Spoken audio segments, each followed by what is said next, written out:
Right, so the first question, and the prophet ndodawo advice. So pane this guy one really so attracted to, and I lost my virginity to him. Sex yedu yanga iri wild and adventurous. So later on find out kuti ane mukadzi, then I dumped him. From there till now tikangoonana tototsotsonyana topesana and go back to our normal lives. Honestly, I can't fight muedzo uyu munhu waMwari. Ndodi with this situation. Apa wangu haagoni wandinaye.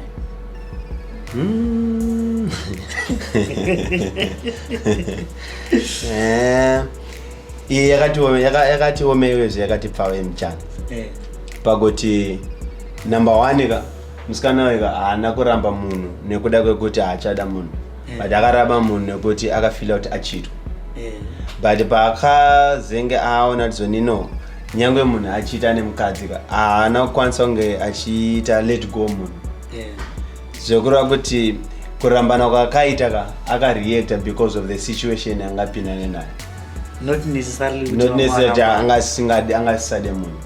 Ndosaka vachinoti pese pauri kusangana ka vari kutsotsonyana kureva kuti vachine mafeelings achiri kuseri havasiri kukwanisa kubudirana pachena, uye haasi kukwanisa kungoadmita kuti uyu ane mukadzi and haasi kukwanisa kungoita move on. Saka ada kuhanda pakuti zoni ndakanibreaka virginity. Kunaona wakanda wakabreaka mavirginity but hasina vanewavo. But now inenge iri papo ndeyekuti musikana uyu anofanira kuti make decision. Kana achida kuita zvemukomana wake woona kuti zoni aimprove mukomana wake asvika palevel kuti achikwanisa kuita zvaadanga achiita, wosiyana nezvemufeso uyu murume wemunhu womusiya achienda. Because now yake ka iri simple pakuti iye ka ndiane decision. Because at the end of the day kurara vese wakurara vese but i decision yoti iye vari kuningirira ausimiedzo izvo kwanza kukunda but i decision because chinonzi miedzo ka i decision watoita mufungwa mako. Saka utorara nemunhu ka usati waenda kuhotera but kungomuka kungogeza kupfeka hembe kuti ndakuenda kuhotera nosangana naJohn Banda ndo pawatofoirira ipapo kwete kuzobviswa hembe kwawaita. Kuzobviswa hembe kwawaita ka yamanifestation yekufoira kwaita kudhara. Saka musikana anofanira kuita make a decision whether kuti achiri kuda zvemukomana wake here ogadzira mukomana wake kusvika aisvika pameshini waari kuda kana kuti wada kuita zvababa wakarorawo. Iri pa2. Number 1 iye anofanira kuti make decision. Number 2 takazoya kuspiritual side kune anonzi masotais. Saka anofanira kutsvaga a spiritual man or a pastor anonomunamatira omudeliver from sotais. Sotais kureva zoni so yako iri linked up but iri attached or iri connected to someone else. Yoti in as much as you want to be apart because you are connected wadayi so haukwanisi. Saka number 1 anofanira make a decision. Number 2 anofanira kutsvaga spiritual help or deliverer from the spiritual sotai yaari attached to this guy. Alright. Ko uyu manje aritara kuti boys apa azotanzi ndodi with this situation ati apa wangu haagoni wandinaye. Chinoitika manje nawo iri pakudzoni pakunzi wangu haagoni wandinaye inegona iri pa2. Anogona kunge achimujaja nemunhu waakatanga naye. Saka kugona anogona kunge achitogona but magonero ake ari kuita haazokwanisa kumechana nemunhu wakatanga. Saka baba wakura wakava nemagonero avari kuita but manje nemagonero aitwa nemukuru wakatanga kuvhura package ayaya vari kuweya zvinhu paskero. Saka chekutanga ndechekuti number 1 anofanira kugona kuemuta munhu waakatanga naye omboconcentrata nemunhu ainaye iko zvinezvi, then pane zvaasiri kugona zvacho ngaamubatsire amuimprove ona zoni vanotadzira kusvika paakasvitswa pamwe paipa. Because chinoitika ndechekuti vakadzi vazhinji vanogona kupedzisa akurara nemunhu but ana ex musoro. Saka comparison iyoyo ndinopedzisa yazokwadza vanhu kuti zoni kuti achiita move on kuti achinzwa satisfy nemumwe munhu zvenge zvakaoma. Why? Because ari kubhesa kana ari kujaja performance yemunhu nekuda kweimwe performance yakambotwa paari. Ovuichi manje izvo zvaithingi zvasizvi zvakudovana nengwani ngirikendo nengwani ka experience because kuna vanhu vakavhurwa vakarohwa kwese kwese all but vanhu ivavo haumbowanza achichema chema kuti inini ndichiri kunetseka kuti ndisiyane nemweya wakatanga kuvhura. ndisaka ndaizoni uyu munhu anofana kutanga kugona kutanga adisconnecta kune munhu uyawe because nhau iripo ka inogona ikuramba ichidzokera kune munhu wekutanga kureva kuti munhu achiri attached kune munhu saka in as much as ane mumwe munhu is trying kucover mafeelings ake ozvicomforta nemunhu but moyo make ane mumwe munhu saka in as much she wants to move on akwanzoita move on because kwaarika achiri linked up kana moyo make achiri nauzvo but now akuti since uyu ndakaziva kuti kunde ane mukadzi hapasina rege nditsvage saka akutsvaga comfort vatsvaga mumwe munhu but utsvaga wakaita mumwe munhu akatsvaga out of comfort yebreakup yanga akaitako saka unless aita heal and move on from this breakup anoramba achifesa same problems why because problem haisi kune munhu waainaye but problem iri kuti haasati abudisa munhu waakambenga naye haasati aita get over munhu waangambenga naye saka zvikuramba zvichizokera pastarting point saka anotongoramba achungotenderera saka anoramba ari panzvimbo 1 hey I hope kuti munhu iyeyo akwanisa kubatsirika then hanzi ndakaona that video ramaiti vanhu ngavanodhonza ndakatoseka hangu inini zvese zviri correct munhu waMwari but munhu wacho haatozive kuti oitei neni hanzi sorry to be too explicit but dzengo haatombozitarise kuti ndikufarirawo here or ndatota here anongobayirirawo todzika hake life goes on pasina zvandanzwa ndodii zveshuwa I think ndo imwe yatikambodzidza pamaprevious broadcast kuti munhu akaita scenario yakadaro anofanira kutsvaga a way yekuti vanhu vagone kuva a way to communicate about bedroom stuff because kusagona kwemunhu munhu anogona asisagone but mumwe wacho agone kwete nokuti agone but nekuti haana kudzidziswa saka iye anenge achitofunga kuti ari right paurong hwake but akawana help anoona kumature anoona kuimprove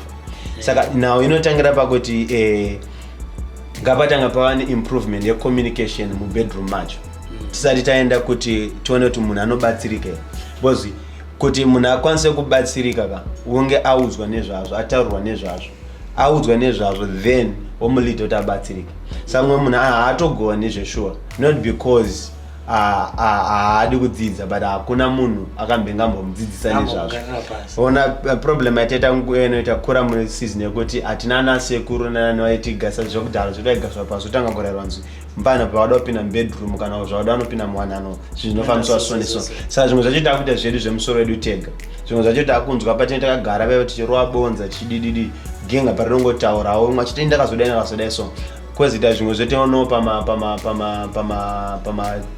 internet saka we have done a collective knowledge yekuti tangotora zvinhu zvoti takungoya zoshandisa saka we don't know kuti ndezvipi zvinoshanda saka isusu as long tangopinda zvatongodaro kwatiri zviri right but now iripo ndeyekuti kune vamwe vanhu vasingagone kwete nekuti havagone but hakuna munhu akambengavepo kuvadzidzisa kuti vazive kuti zvinhu zvinoitwa sei saka number 1 ngavagone kuestablisha bedroom communication vari between the two number 2 voenda panext stage yekuti akwanise kuluwa munhu wake into getting knowledge or getting helped then from there otanga kumaka improvement aimprove papi iye akasaka bedroom communication yakachinja paipa zvinhu pazvinoita anogona kumudza kuti mabatiro aita paka ngati I was thinking takadai zvinhu zvakuwanika because mumba maita a communication yaitika saka nhau iripo ndekuti ngatitangire kuti between the two people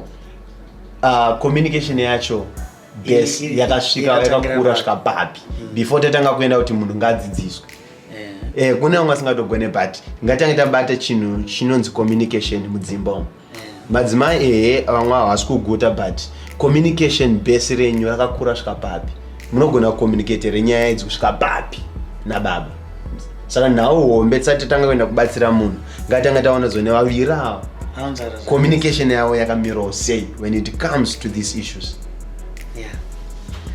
I think varonyatsonzisa azvazvakuita vanhu anzi masori munangagwa mafana mukunyanya kudalulalula amana munorwa napresident amana munorwa 20 years easy munorwa ma 20 years nazvezvavo marezvo then let's look at some of the questions as well hanzi izvo I'm a 23-year-old virgin and I find it hard to get a boyfriend who doesn't want sex. So I believe in sex after marriage. So no one wants to date me because they think I'm lying about me being a virgin, and it bothers me because I've been single for 5 years. Yeah, yakanyanya ndio imwe yakambatwa na Prophet Passion, I think pa previous broadcast. Jinzo na ogona utenga boots yasina mbere wakaedza. Nakaenzwa chaitika nje kuti zvitendero zvatapinda mazviri zvine a level of demarcation zvakati setera zvakanzi izvi hazviitwe and it zvanzi izvi hazviitwe vanhu vakazvigraspa pavazvitora but pavakazvitora mumwe nemumwe akazvitora nemanzwisiro anga azviita akazviapply mulife make according the way that he or she understood what the man of God was saying. But now iripo ndekunzi ungakwanise here kutenga suit yasina bvaona tinokwana mwiri wako. Saka sister zvakakosha kuti vazvichengetedze, but I think kuti nhau yavo yakatarisana nayo ndeyekuti timu zhinji rako iko zvinozvi vavashoma vatiri kuti ngatiitei after marriage vavashoma they're very few and vashoma tinoda kunyatsopudana pachena vavashoma vane vavo vazhinji vari kuti zoni koni ndakazosvika ndozoona munhu haana buri koni akazosvika iwo kuri uri virgin tozoona kuti hausi virgin. Saka nyaya dzacho dzikudzoka dzocomplicata because hakuna vanhu onyanya trust nazvo kusvika pamalevel iwayo. Saka nhau inenge iripo sister ngawanyatsonamata kana datonyatsonamata chaizvozvo ngautonamata mwana avanzwe wawane munhu anovanzwisisa or else ngavadeteka but vachiziva kuti sex is essential murelationship yanow yaiko zvinozvi kwete yakudhara ka but ye21st century inoika ngavaziva dzoni hakuna munhu waunofa wakadana naye for next 2 years achikutengera mawiva achikuenza movie oregedza kutsotsonya achitenga bundle. It's impossible. No, let's be honest, it's next to impossible. It's true. So ivo kaka munyaya yavo yavari I understand here from the point of view where she's coming from. Nekuzvichengetedza kwakazviita Mwari ngamuropafadze. But ngachinamata kuti Mwari vaite nyasha vaburutse munhu akazadzwa naMweya Mutsvene kuti anozvinzwisisa izvozvo svika patime kuwanana. Ene mazarichika, I've been hearing a lot of like my issues anoitika marriage, not kuti ndiri kuti vanhu ngavaende norohwa nekutsotsonyana nekuita sei, but I'm just saying I've heard my issues yekuti mumarriage vanhu havazopinda unonzwa munhu achitaura kuti hakuna chinhu kuti vanenge vakanoti musi wacho cheo musi wanopedza kuchata kana musi wanororana ndo musi wanozotemana. Pavanotemana ipapo munhu anenge achitaura kuti hakuna ndamana ndakarara nedanda mani ndakarara nedanda mani. Saka inini advice yangu yandingapewa nemunhu akadai so ndeyekuti kana achinamata ngachinabatisisa utosvika atowana munhu anomunzwisisa baba kana kuti bishop kana ered kana ani wekuchechi kana mwana waered anotozomurora. But akada kuti ari kuenda kuchechi oti adana netimu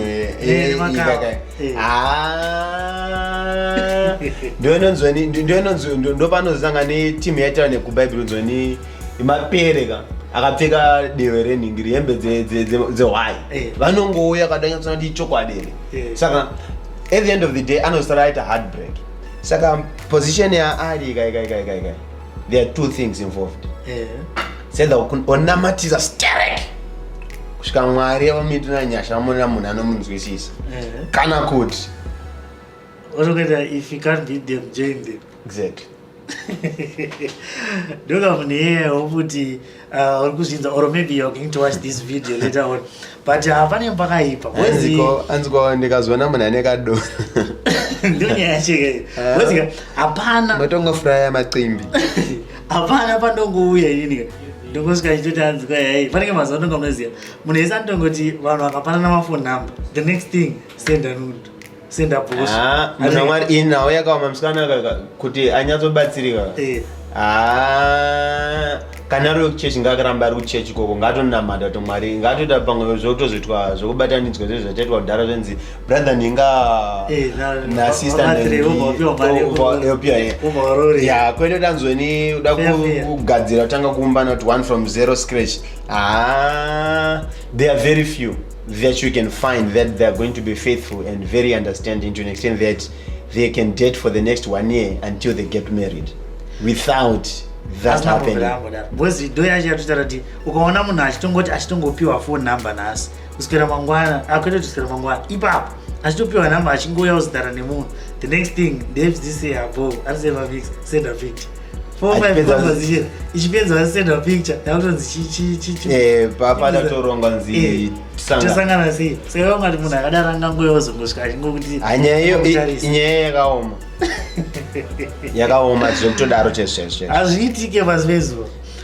Okay, hanzi is it normal to have another affair outside marriage?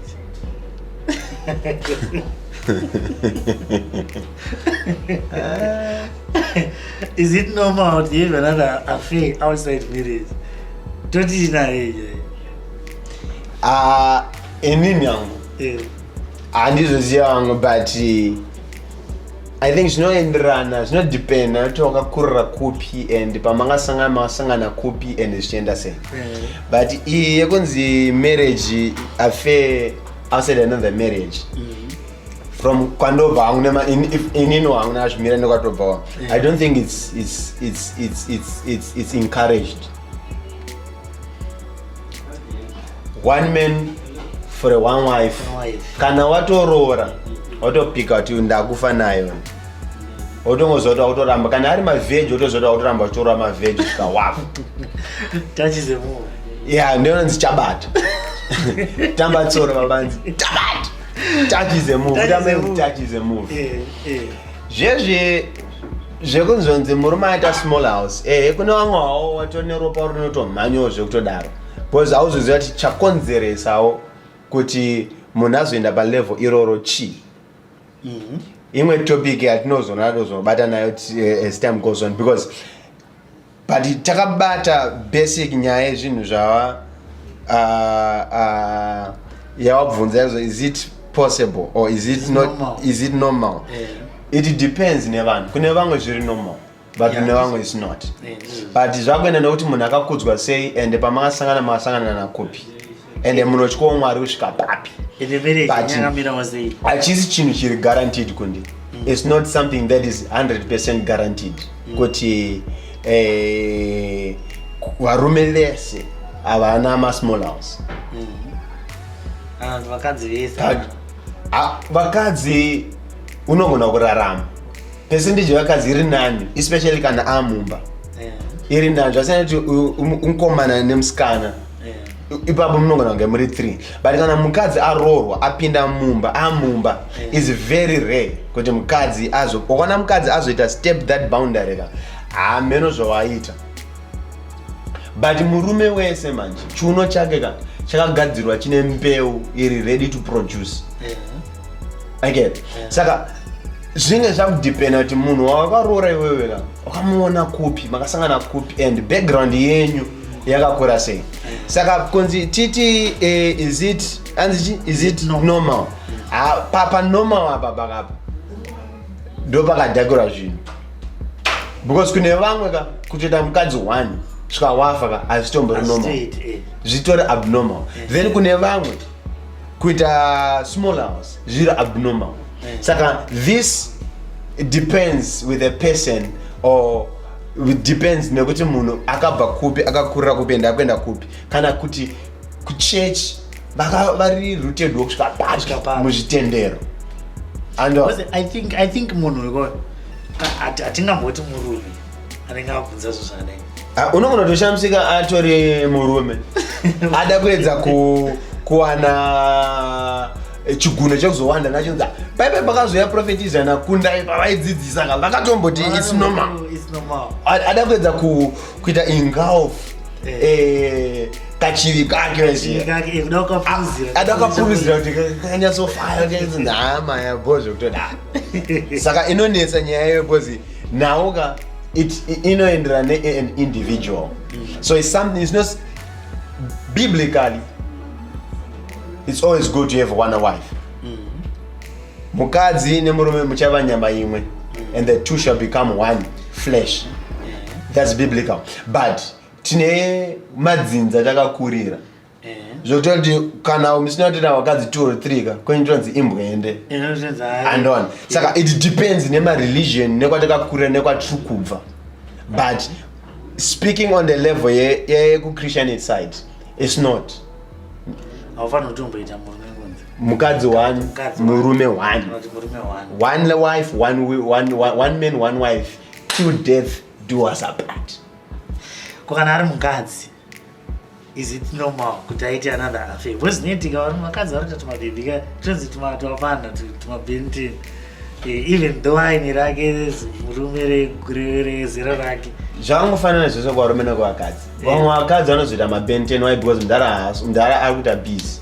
After 6 months out, odzoka 2 weeks dzacho anenge ane mameeting ane mafamily adadi. Saka mukadzi ada kukwenya. Saka akuita benten because ane hosha da kukwenya. But on a normal life, it's impossible for a wife to love 2 men. Because Bible not to men love your wife. So it's a duty of a man to love the wife. But it's the duty of a wife to respect and to submit under. The Bible says, men love your wife as Christ loved the church. Right. Basare murume is to love the wife. Basare mukadzi is to submit to the husband. So, according to the Bible, basare they love you. Nezo warume. Saka isusu hatina need yekuti tinge tichiti vakadzi havana pressure yekuda kunyanya. The duty of a wife is to submit to the husband. But the duty of the husband is to love the wife. The same way Christ loved the church. So murume must love the wife and the wife must submit under the husband. Yeah, I believe we are learning, madam. Anzi amana makaipa was listening Nyaya dzeBonde on internet just now. So manga mchidzidza, God bless you. Alright, well, this is just an ingredient. Hands prophet wachara nyaya yekuchecheudzwa ndingavanawo ruzivo here. Ndoda kuchecheudzwa nengo yakupera simba fast. I'm aged 32. 32. What advice will you give me, guys? Hawakwaska kupera simba. 32 simba ratopera. Nah. Nyaya dzekuchecheudzwa vanofana kungoenda to the people that does that. I think men's clinic, they should go maybe on a website, go to men's clinic. Vanoona batsiro kuna Zimbabwe, wherever here in South Africa West. Vanongana men's clinic or phone, and then they will be given the assistant that they want and will get their checheudzwa, but another so was. Yeah, now that's it. Nguva yakati rebezvo zvaka anzikana kumisa umisi. Baba yakamira mawani. Yakangoti gwi. Unenge uchita mumbozi. Unenge karoma stitch. Saka yakati gwi.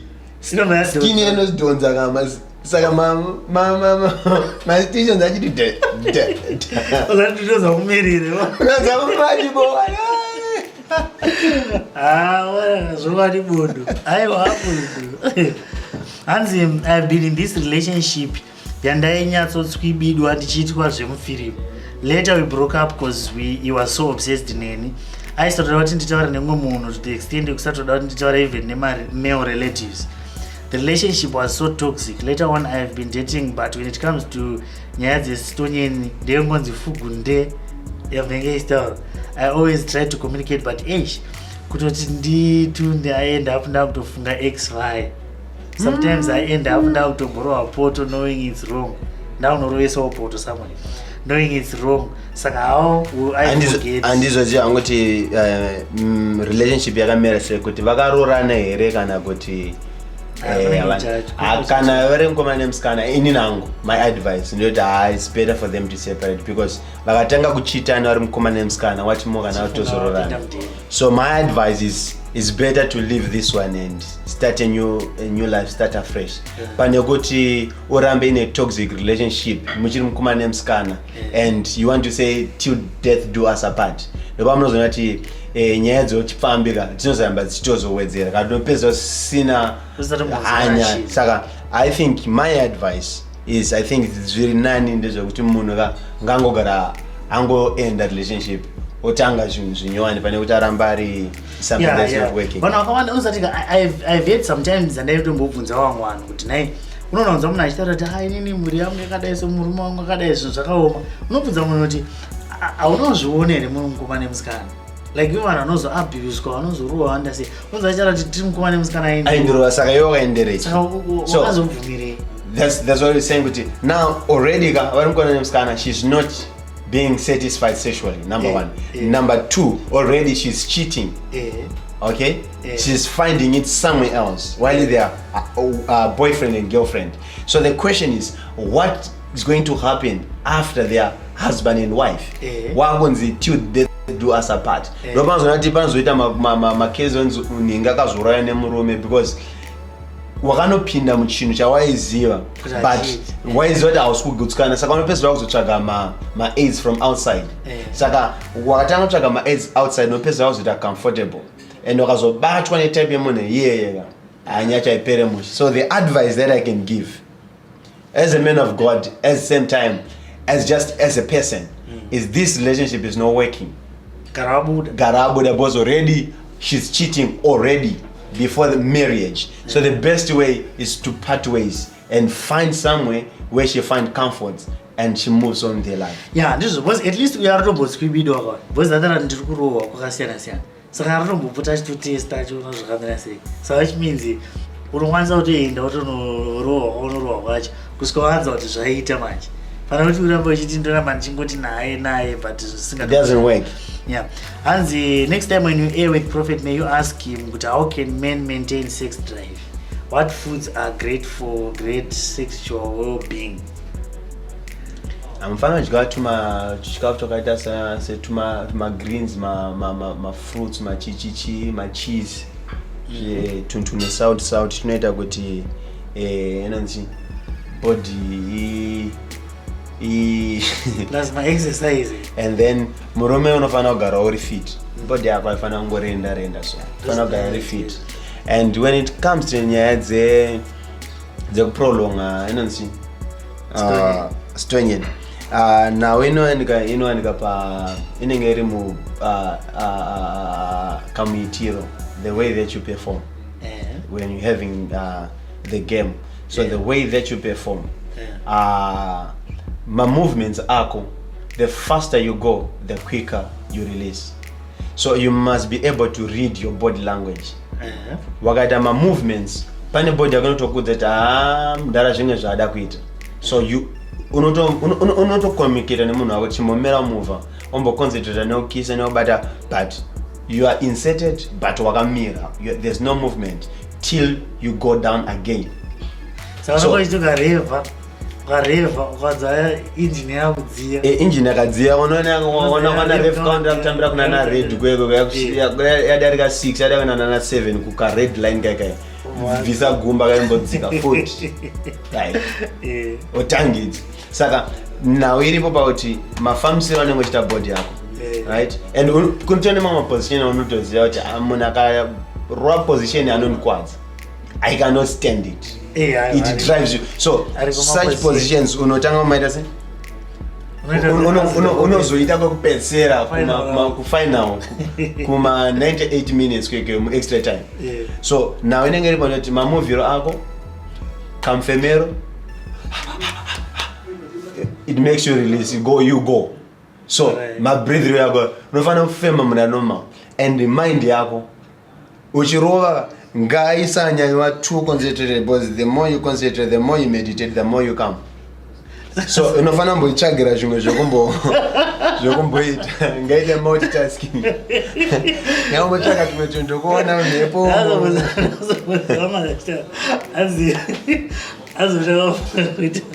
Kita dost.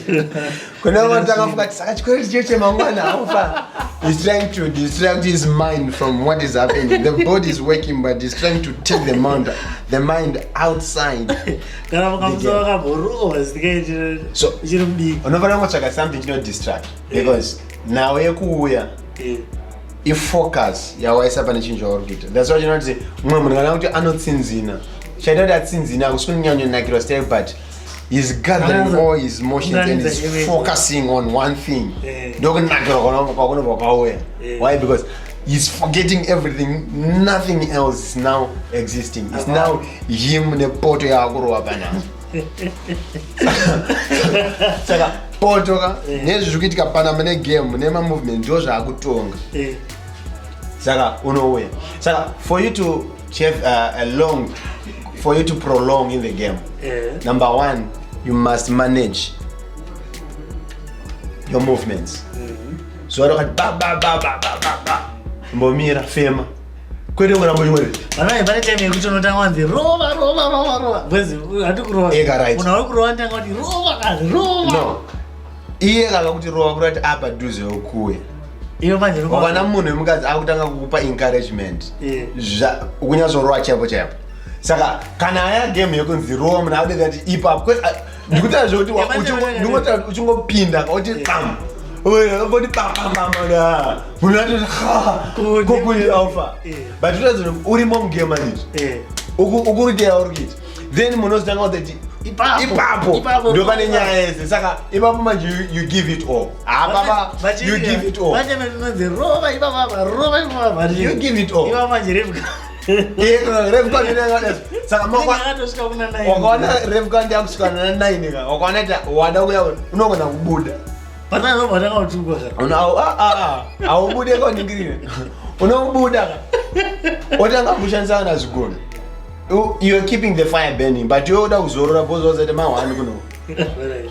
Yeah, my tips varumana. Because ukanzi huya okay encourage wakaramba dezoka unouya mumwe wakasati auya muzota. Saka yoyo zoti rev count yakainoputisa engine kwayakwenda. Saka pamwe pachinoona to zvikweba mu otobuda oshanisa kujukunana utesa muromo. Utanga oshanisa rurimi nezvigoni.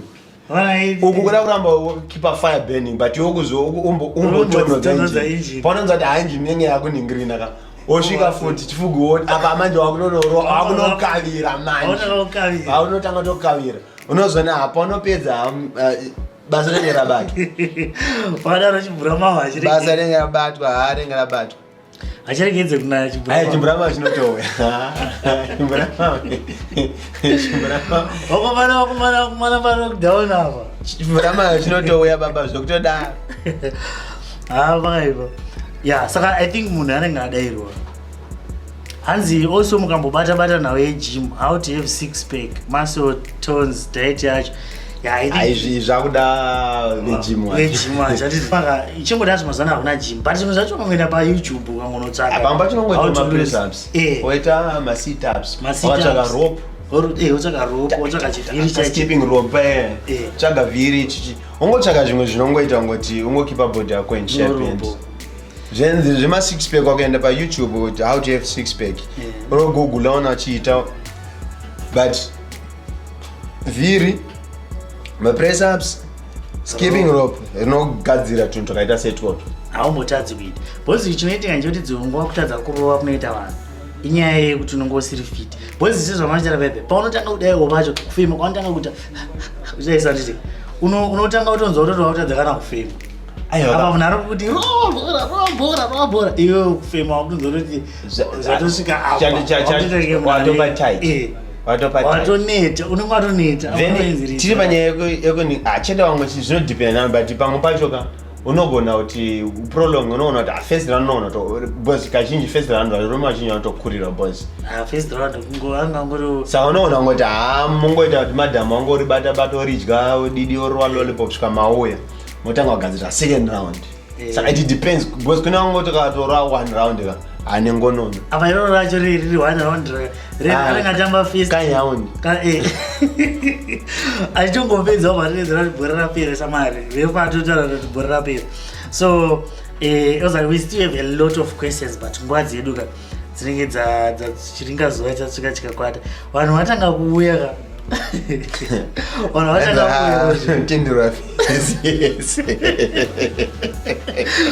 hanzi maquestions hazotindira message pama community section bana munhu ada kuuya anobudisa umbesa muromo unowirwa kufesa but hazvisiraini. No, it depends. Sex, it's people mustn't take it as a tradition, but they must take it as an adventure. The more adventurous you become, the more exciting it becomes. So, vazhinji vedu manje vanolimitwa because kune vamwe vakakura kumashura uko vatokangonzwa nzi unofana mumirira murume mazuva ano zvichada izvozvo wakwane maspices nemachichi saka adventurous pamwe pacho unofana kungono muti achingodasa vangoenda kunge anogeza maoko toilet naye momo kanonzi kakwiki adventure. So sex is not about being tradition kuti chinhu chinofana kunge chichiitwa makachita seizvozvo chinobohwa ndopa munota one position tiasamudenga fugunde chichichi inayo you are doing it on a traditional level. Sezvo tiri mukadzi nemurume saka tofana kunge inenge yakutwa se inonzi it's a duty kuti shamari ndinofanira kungoti kuma7 ndosvika ndarova totopedza zvotopera. But makachita such adventure kana kuti makatorana mukadzi nemurume makatorana say girlfriend and boyfriend, then your mind will be able to expagorate, your mind will be able to explore more, because kunzi baba kunzi murume kana mukadzi wangu pane tumwe tunonzi mukadzi afana kuti mudaitwa from where we came from nemakura akaita vanhu, but nemusikana nemukomana nemusikana munoona vachiarana motikari. Unotorona mota. But it's difficult when I'm 40 years achida auda kuchera mota unless you're a girlfriend. Chiita murume nemukadzi wacho ka ita chimboita ne girlfriend and boyfriend muone kuti zvinonakidza sei. Varume ndonyaya inoiteyo ainenge girlfriend kake vanotoita neye utongoti mari vanototexterana uri kupi kubasa bye palunch utongonzi ndiri kuema manje ndida unotenga mvura pazasa pairi munotobuda utosvika utonochaya nodzoka unotosvika mai vakatohita kudhara. Why? Because chinoitika ndechoti ana baba emazuva ano boys emazuva ano hadzisina nguva yekutaura tumasweet nothing singaexiste twetu but inofadza pfungwa because sex ka inobata pfungwa dzemunhu akafara mupfungwa anofadza body yake saka chinonzi mukadzi atota afadzwa mukadzi ari kufara andit saka wabva kumba palunch take that masweet nothing take time sazosenda mabhosvo nezvida wangu but mukadzi bo but taurati masweet nothing mudzi zvoda kumudzi kuti ndakasvika da kudai soda muprepare mind yako usati wasvika. Yeah, but we also have another question yakadafanana neyo.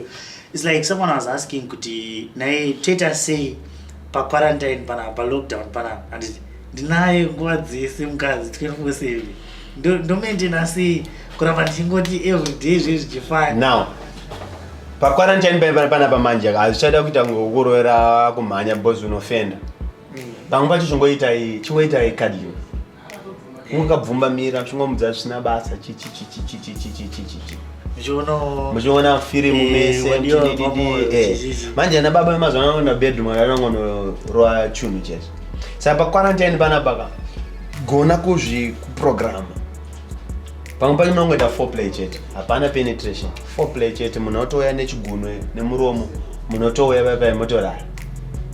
Yeah, I think yayo katina fana kunyatsokuita chingoti nguva dzedu dzauda kukwana tauda kusvika pana half-past but next time yatiri kuuya hanzi inini ndanga ndazvipira kuti 5 aside ndakusiya but Zigo TV hanzi ndanga ndazvipira kuti 5 aside ndakusiya 5 aside chimandara maoko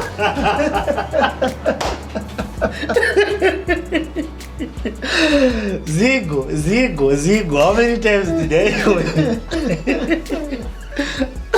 And that's without 5% now, because you are supposed to use a lockdown extension and it's so much. Nara Joshua Morris, Ruba man. As you go, my virus have broadcast.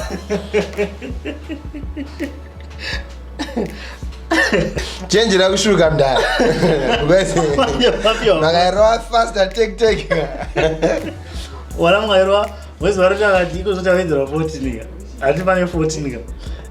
Unaona ngona kuti achidzoka mutombo asika achidzidzika futi apa vane ngochirwa unokwara Anoita bofu. Anoita bofu. Una ndombozivi zvinokonekta navanhu. Nechi? Anoita bofu. Zvinhu zvakakura zvitaurwa kuscience but science yedze science dzichiva. Science no wakaenda kuscience zewenzoni wakadididi unoita bofu but handizvo zvihangozi. Dai kuzviitisa bofu ka. Dai vazhinji vedu. Devavo vakazara murodhi. Dai vanhu vari mabofu izvo vaidaiwo. Because mu21 dzapfuura idzi babaka pese yarohwa navakomana. Pane vamwe vhidhiyo kana vananga vamwe German aitaura kuti garai mumba apa vangaisa laptop vachiona pono zvavo.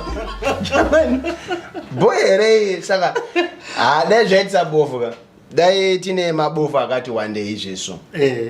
Tingareiti kuti ameno kahawana kwanotengetisa. Pamwe dai vamwe vacho vasingada kutotoona because pakabvira chiro apfana zvikaiko zvinosvika. Panenge zvese hapana kukuenda. Unokuziva kuti ukada chiro kada kuti ufonyere munhu ari kuGlenview iwe uri kuwadzana. Woti tichauya hapana mawiro ayo. Ini hangu pray yangu ndoti don't be usazoita zvinhu zvekuti you get too addictive. Because nopedza wakuona roko rwako rwakunaka kudarika munhu wacho mukadzi. Kuti nyange mukadzi akazoiswa abaka unenge usina that drive towards them. Why? Because wajera kuona zvinhu uko ozviti gwagwagwa wega obva wagwina mutsipa wako zvitopera zvakadaro. But lockdown mudhara zigo ka ndikukunamatirai mudhara kuti lockdown ikasika yapera musaro we5 aside mudhara haisiye mudhara haite iwe wakakura kupiwe wakangurira kupiwe usingazive 5 aside chimandira maoko Christian na Christine dzine masaidi dzine nenzvimbo 5 aside napedza kunza kudhara. As thank you Apostle.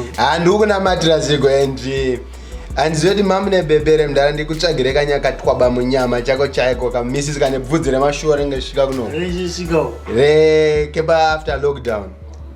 Hope muna kuroora ndakanzwika ndorohwa saka zigo tinoona kuti tswibidi toti twabamwe after lockdown ka1 mahali mbonga zigo zvabhadharazvo daira samwari toda kukanzela toda kumira ngirikeni bo zvokudaro lockdown ichipera chakachaya chechatochaya no more 5 aside. Right, muzashika mangwana tinokwanisa kurovera questions achira kawanda zvakanaka nhasi tirambopa bozi vanhu vanenge vadambononzwa kuti lockdown yasvida vanhu vadambononzwa tikuona vanhu vakusouth africa vakawanda vanenge vachitamana kuti vadambononzwa mukuru kuti vari kuti chii saka tivape mukana varove. But you guys mangwana we are going to be tingagona kuita nguva yemangwana tingagona kuita nguva yemangwana because nhasi ka taita vanhu vamwari vashoma nenyaya yekuti vanhu vanenge vasiri kutomboziva katazongoti dha saka tikagara tianaunza pepe taita mazuva taita 7 o'clock bo 7. Alright, saka mangwana 7 tiri panapa titakurwa next episode tichitsanangura nyaya idzodzidzi hanzi zigo nezhara mufunga handiziti chii. So thank you so much guys for being with us here. Munozouya muchitiudza kuti kwanzi chii but garai mudzimba kana vakanzi garai mudzimba chingogarai mudzimba. Thank you so much Guru. Guys tonana mangwana kwakati chene 7 o'clock tongopfurira mberi mudhara zigo chichemuna chinzwa ndichazadzikisa zvido zvenyu kunyanya but 5 aside munopera grip mafingerprints anopera saka chimbosiyana zvitozoti tswibiri chaisi tonyatsoona kuti zvakamera sei. God bless everybody in the name of Jesus. Right, hanzi waiting for episode 2. Yes, ticharamba tichiita ende tikapedza maquestions aya tichabva titanga kunyatsochipinda next wezi matopics ezvenyaya dzekusotana aya akawanda. Pane mumwe munhu aibvunza nyaya yekuti ko ndozasi yekuti munhu ndiye chaiye ndowana sei baby chero uona zviri kubvunzana nasigo izvi zvekuti nditsvagirei ndozizasi yekuti chaiye saka tinofanira kuzonyatsoita nguva chinyatso chechidzidzisa maepisodes akutara haizvozvo hayo tinobatsiranako. Then tichazodawo mix and mingle tambobvunza zvichimboti tirekweza mwati nanzi mumbotara nyaya dzekusotana uona zigwa mix and mingle.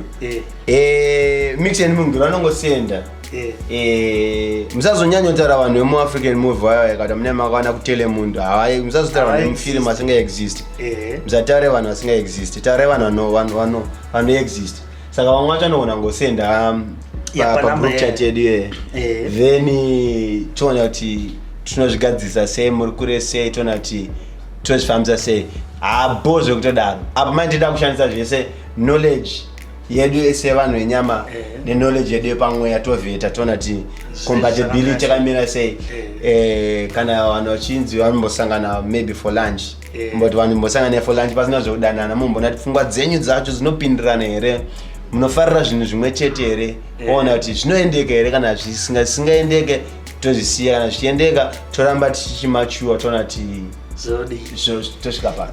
Right, saka vane number dziya hanzi group racho number please. We have people like Anana Edith Sweet, can you please send link group kana wati send number something like that. Chingosenda number yapo papa. Vanenge vachida vanongonisendera in that group not group unosenda inbox handisvika just like what you're doing pama questions and answers unongosenda vati nini ndiri mukomana ane makore 92 ndakazva zvekuzvaura ndabasa nazvo ndinoda mukadzi ane makore akati kana musikana kana kuti chii maiziva ngoti boy just a brief background about yourself so that kana takuta match and mingu zacho toona kuti zvoshandika sei. So thank you guys, thank you so much for your time and thank you so much itafana wenda kuzati kana satina oto ngumana. God bless everybody. Ngatonene mangwana Edith achatibatsira nekutisendera link mukomana chinono katoy. Then any questions, anything that any help that you need iri group kaira risirema business nemachi nderezo ngobatsirana zvema relationship ma marriage nenyaya dzakadaro daro kana muchida zvema business munozopiwa dzimwe number dzinoita nezveidzodzo but this one is just to help each other kuti tone zvamfamba sei. God bless everybody.